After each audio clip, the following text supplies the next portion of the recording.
महाराज, इनके घाव से बहुत अधिक रक्त बह चुका है। इनकी दशा बिगड़ती जा रही है।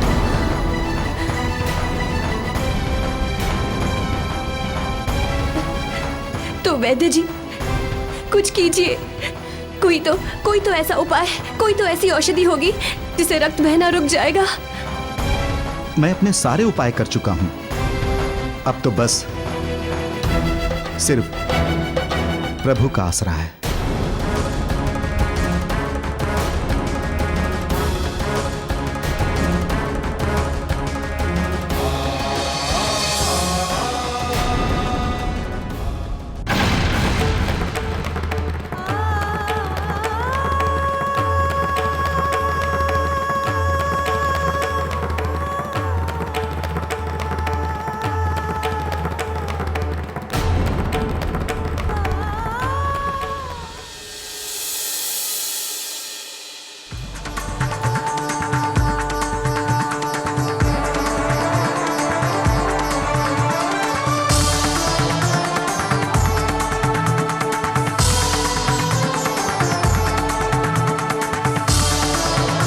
मारुति, तुमने तो कहा था कि सब ठीक हो जाएगा, किंतु पिताजी की दशा तो बिगड़ती ही जा रही है। इनके प्राण संकट में है मारुति।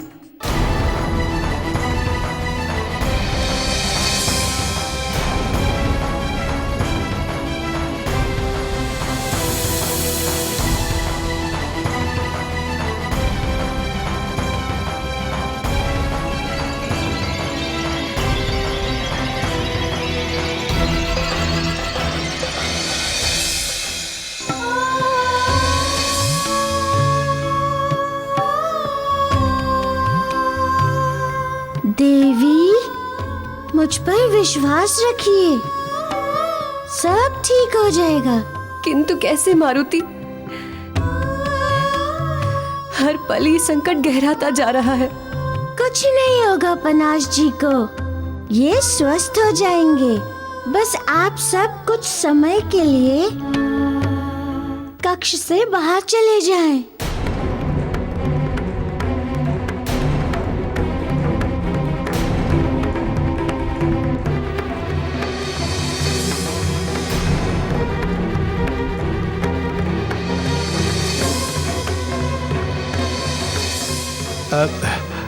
केसरी, अगर मारुति कह रहा है तो कोई ना कोई अवश्य ही विशेष बात होगी।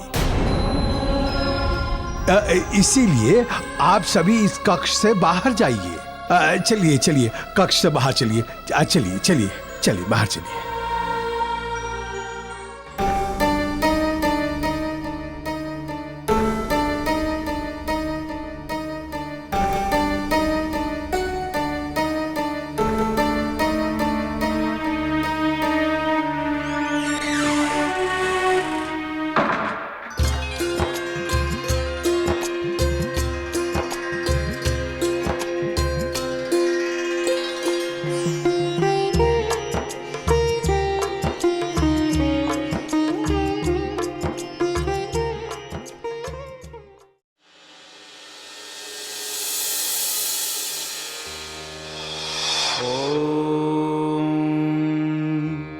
इंद्राय नमः। आगच्छ पितृदेव। ॐ इंद्राय नमः। आगच्छ भगवन् देव।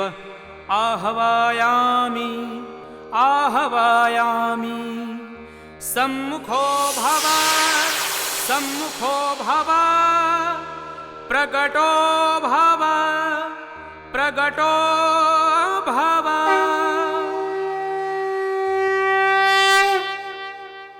देखिए देवराज इंद्र, गंधर्व राज मूर्छित हो गए हैं। आपके ही कारण इनकी ये दशा हुई है।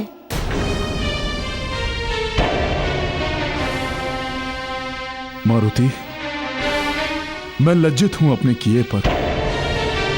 गंधर्व राज की ये दशा मैंने ही की है, तो अब इन्हें स्वस्थ करने का उत्तरदायित्व भी मेरा ही है।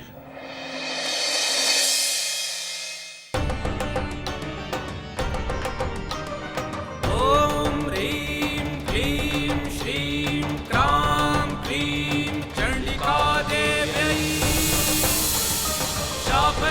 शनुग्रहं कुरु कुरु स्वाहा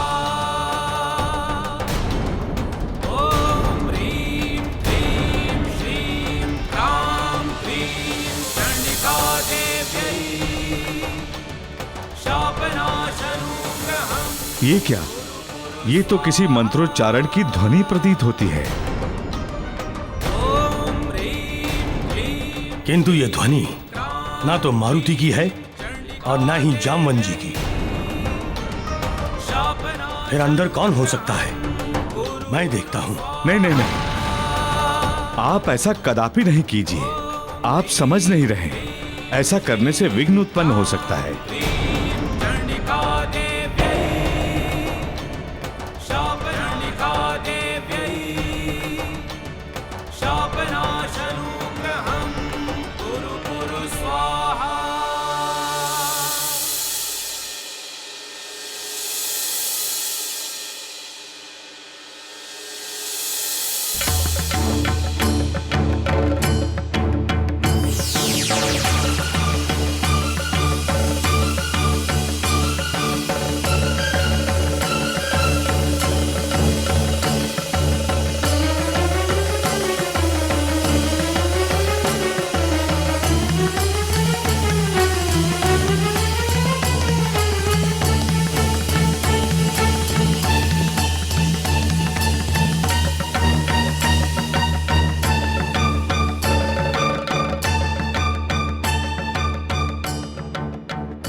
मारुति, मारुति, मैं यहाँ।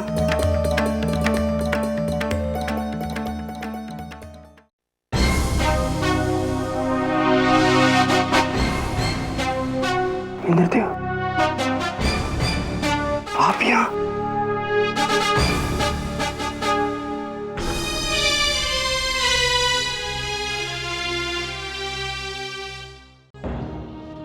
ये क्या कर रहे हैं आप इंद्रदेव? आप देवराज हैं, हम गंधर्वों के भी स्वामी हैं। आप इस तरह आपका मेरे चरणों में गिरना शोभा नहीं देता है। नहीं देव, शिष्य चाहे राजा हो या भगवान, उसका स्थान तो सदा गुरु के चरणों में होता है। मैं अपने किए हुए दुष्कर्मों का प्रायश्चित करना चाहता हूं। बहुत लज्जित हूं मैं, बहुत लज्जित। इंद्रदेव, लज्जित तो मुझे होना चाहिए। मेरी पुत्री के कारण आपका अपमान हुआ है। मैं अपना वचन भी नहीं निभा पाया। मैंने छल करके आपको वचन में बांधा था,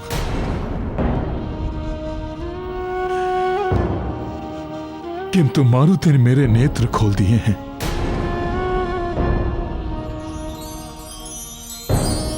देव, अब मैं आपको गंधर्व लोक पुनः वापस करता हूं। आप गंधर्व राज का सिंहासन पुनः संभालेंगे, ये मेरी विनती है आपसे।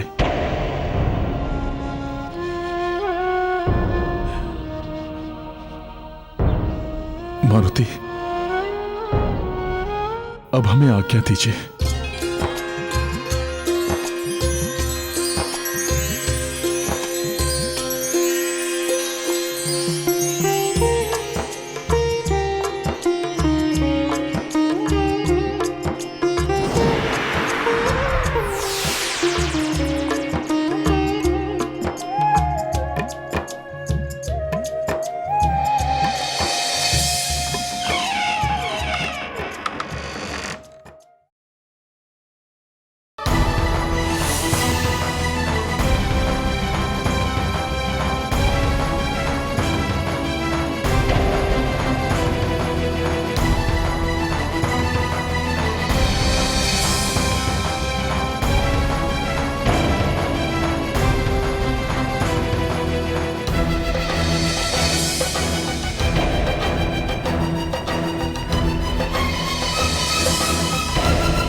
पिताजी।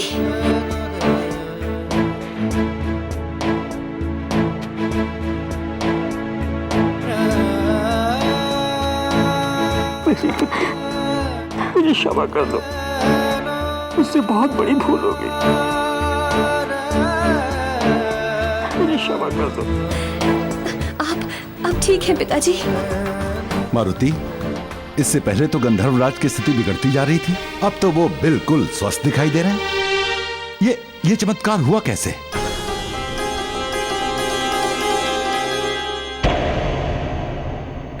मारुति, अब मुझसे कुछ मत छुपाना, सच सच बताओ, ये सब कैसे हुआ? किसने किया ये सब? मैं बताता हूँ आप सबको। ये जो कुछ भी हुआ था इंद्रदेव की अज्ञानता के कारण हुआ था। उन्होंने मुझे श्राप दिया था।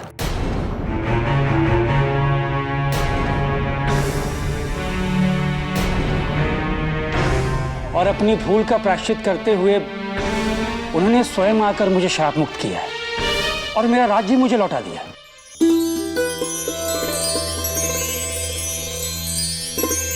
चलो, अंत भला तो सब भला।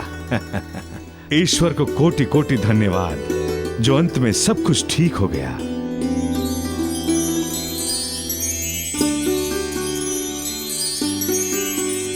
नाना जी,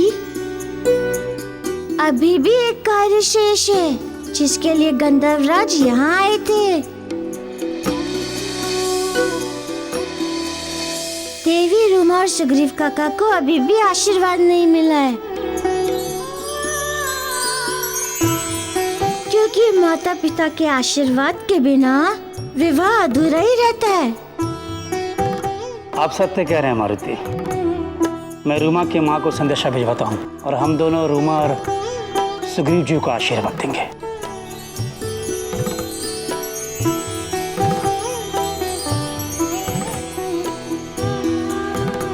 किंतु मारुति ने ये सब किया कैसे? माँ, तुम मुझे अभी भी शंका की दृष्टि से देख रही हो। मारुति, मैं वो देखने का प्रयास कर रही हूँ जो कोई और देख नहीं पा रहा है। अंजना, तुम मारुति को जी भर कर देखती रहो। मैं चला पूजा की तैयारी करने। अब देवी रूमा को उनके माँ बाप से अच्छे से कन्यादान करवाऊंगा।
अरे वाह, इतने सारे लड्डू!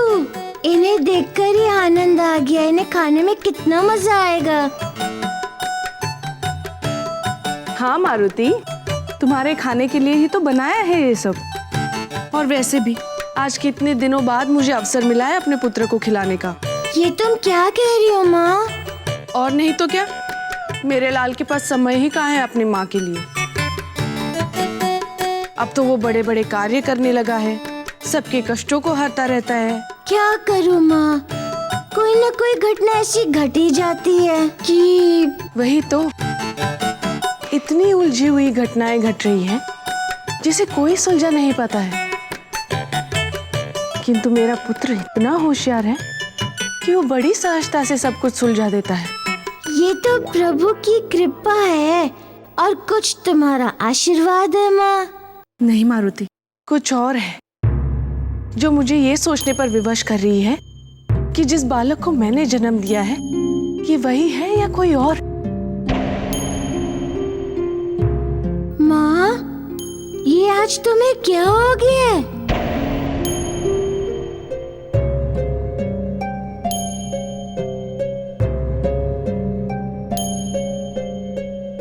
कौन हो तुम? माँ, मैं तुम्हारा। ना, तुम तो कोई और ही हो।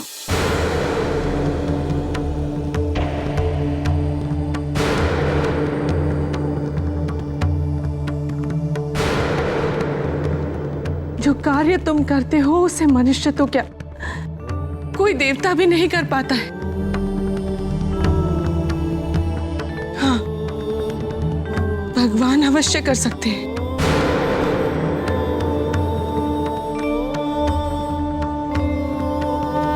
मारुति, तुम्हें सौगंध है मेरी, मुझे तुम्हारी सच्चाई बताओ, अन्यथा मैं तुम्हें कभी क्षमा नहीं करूंगी।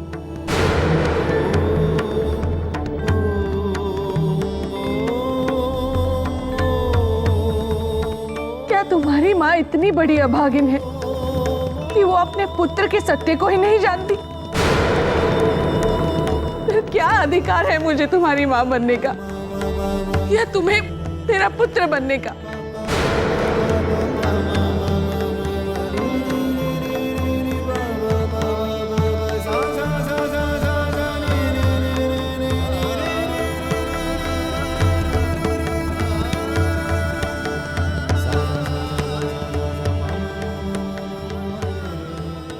अब से मैं तुम्हें अपने पुत्र के अधिकार से मुक्त कर दूंगी,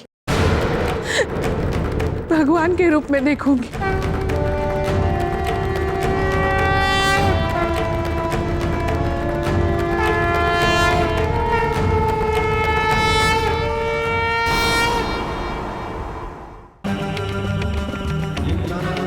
अब से मैं तुम्हें अपने पुत्र के अधिकार से मुक्त कर दूंगी, भगवान के रूप में देखूंगी।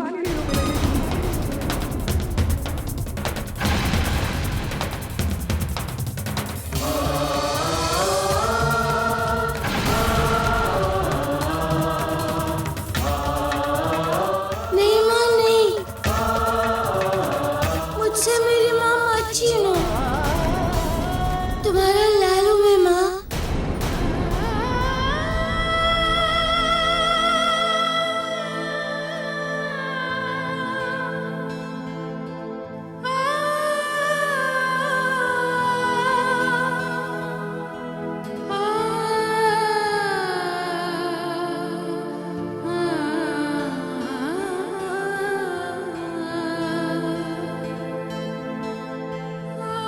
मारुति, ठीक से सोच लो, तुम्हें एक दिन में ये निर्णय लेना है कि मैं तुम्हें क्या समझूंगी, अपना पुत्र या अपना भगवान।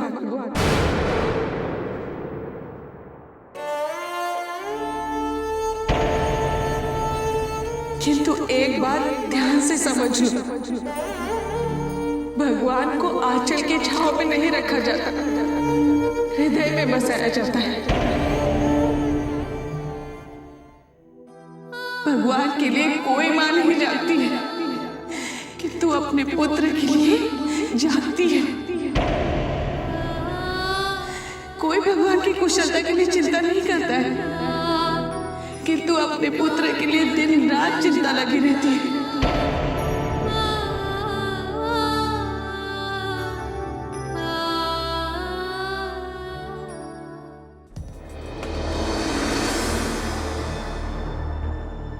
मैं कल प्रातः शिव मंदिर में तुम्हारे उत्तर की प्रतीक्षा करूंगी। या तो तुम मुझे अपना सच बताओगे या फिर अपनी माँ को सदा के लिए खो दोगे।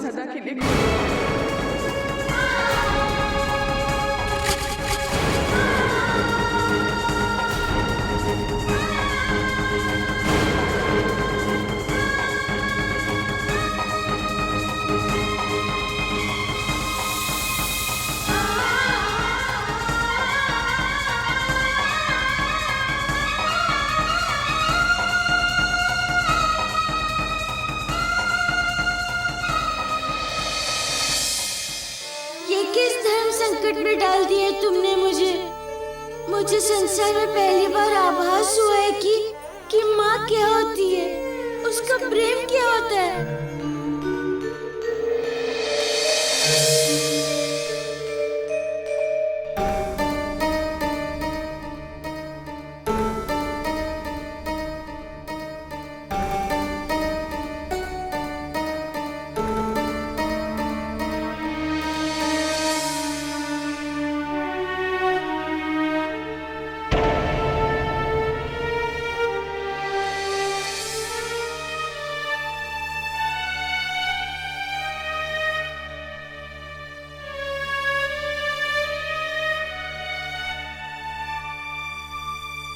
माँ, तुम्हें तो पता है तुम रूठ जाती हो तो मैं कितना रोता हूँ। क्या तुम अपने पुत्र को रोते हुए देख सकती हो?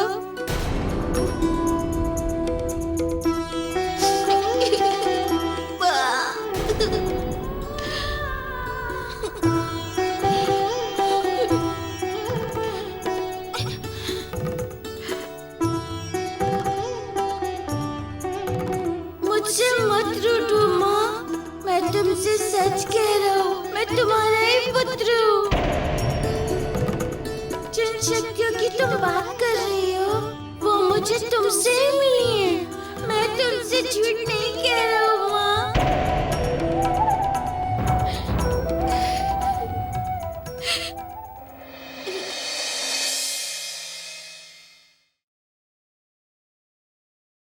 मान भी जाओ ना माँ, मेरी ओर देखो ना। मैं तुम्हारा वही नन्हा सा मारुति हूँ, जैसे तुम स्वयं कहती थी कि तुम रोते हुए बिल्कुल अच्छे नहीं लगते हो। मुझे छोड़ने की बात कहकर तुमने मुझे कितना दुखी किया है माँ।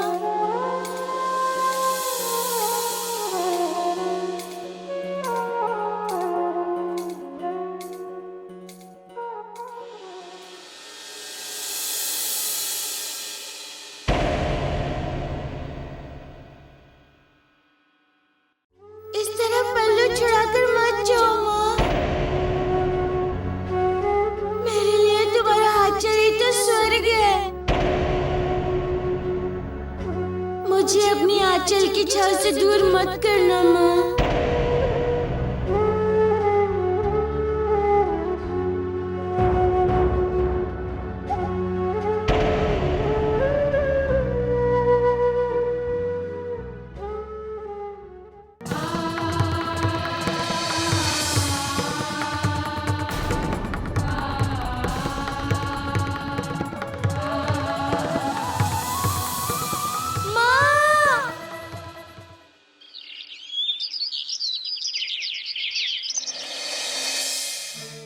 ओ मेरी माता,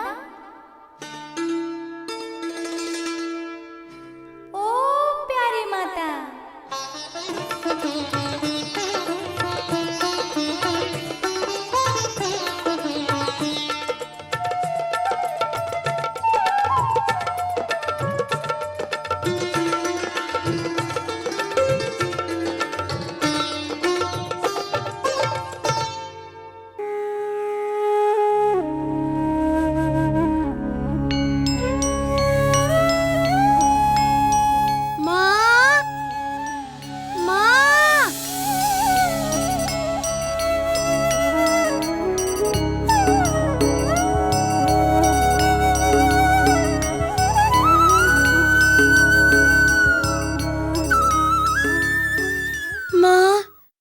तुम्हारे आगे हाथ जोड़ता हूँ।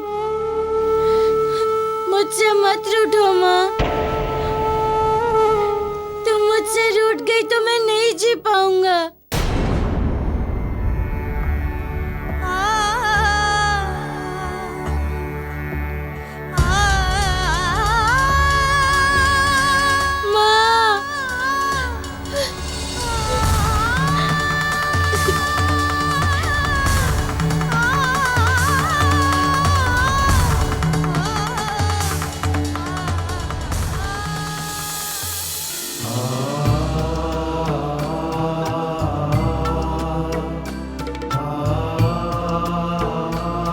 मैं तुमसे रूठी नहीं हूं मारुति। तुम औरों के लिए इतने बड़े बड़े कार्य कर सकते हो, किंतु अपनी माँ की इस छोटी सी शंका का समाधान नहीं कर सकते।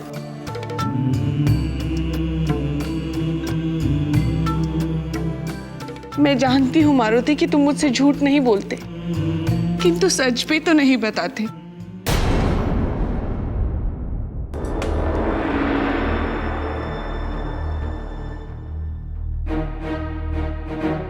मैं कल इसी मंदिर में तुम्हारे उत्तर की प्रतीक्षा करूंगी।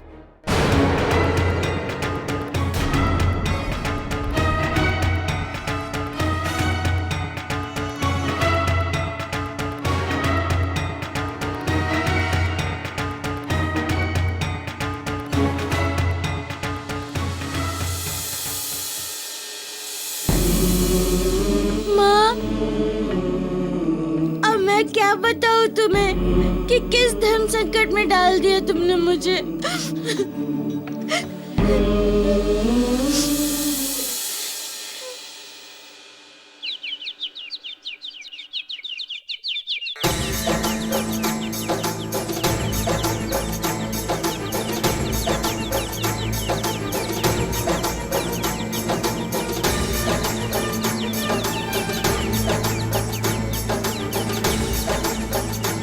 सुग्रीव, आज से तुम हमारे शिष्य हो।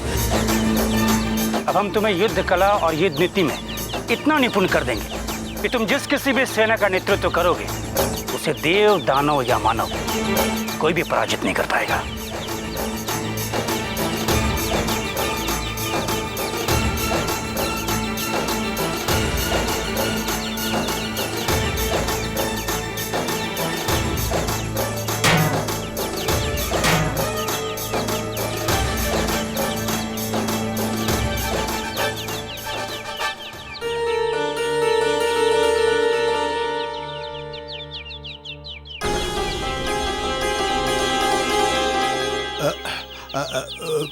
मारुति, क्या हुआ प्रभु? आप और इतने दुखी? दुख तो हो गई ना काका। माँ मुझसे बात नहीं कर रही है। उन्होंने मुझे बड़े धर्म संकट में डाल दिया है।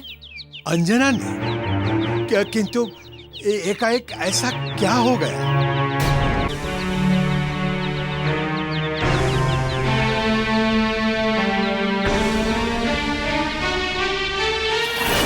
मारुति, ठीक से सोच लो। तुम्हें एक दिन में यह निर्णय लेना है कि मैं तुम्हें क्या समझूंगी, अपना पुत्र या अपना भगवान। हाँ क्या? ये तो बड़ी उलझन में फंसा दिया है उन्होंने तुम्हें। हाँ काका, और सबसे बड़ी समस्या तो ये है, यदि मैं उन्हें सच बता दूं तो वो मुझे त्याग देंगी। यदि उन्हें ज्ञात हो गया कि मैं रुद्र अवतार हूँ तो मेरी माँ मुझसे छिन जाएंगी। नहीं, किंतु यदि उन्हें ज्ञात हो गया तो सबको पता चल जाएगा और हमारा भेद खुल जाएगा। नल, नील, अंगद, मैं, तुम, सबके बारे में सब कोई जान जाएंगे। फिर हम जिस उद्देश्य के लिए इस धरती लोक पर आए, उस उद्देश्य में बाधा उत्पन्न हो जाएगी। हाँ काका, ईश्वर को अनेक रूपों में पृथ्वी पर अनेकों बार आना पड़ता है, किंतु वे अपने ऐश्वर्यों की घोषणा कभी नहीं करते। कि मैं भगवान हूँ। जब वे अपने कार्य पूर्ण करके पृथ्वी से चले जाते हैं तो संसार को उनके कार्य देखकर ही ज्ञात होता है कि वे भगवान थे। यही सृष्टि का नियम है। तो अब मैं कैसे उन्हें बता दूं कि मैं कौन हूँ? मारुति, उस अधर्मी रावण का नाश करने के लिए भगवान विष्णु देव ने प्रभु श्री राम का अवतार धारण किया है। मैं हूँ ब्रह्मपुत्र जामवंत, आप हैं रुद्रावतार हनुमान। और भी बहुत से ब्रह्मपुत्र इस धरती लोक पर आए हैं राम जी का सहयोग करने। और यदि आपकी माता द्वारा ये धर्म संकट उत्पन्न हुआ है तो इसकी राह प्रभु श्री राम ही आपको दिखाएंगे।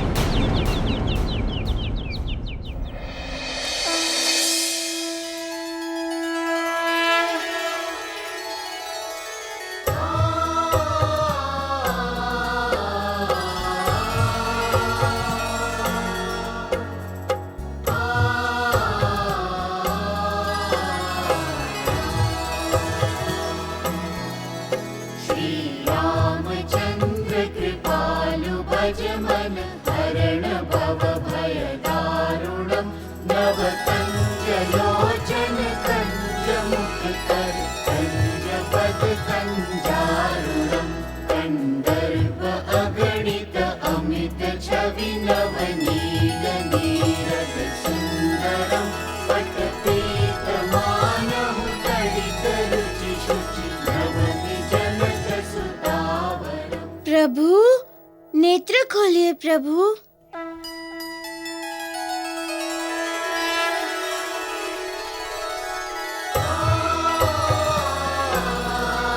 हनुमान, आप यहाँ इस समय?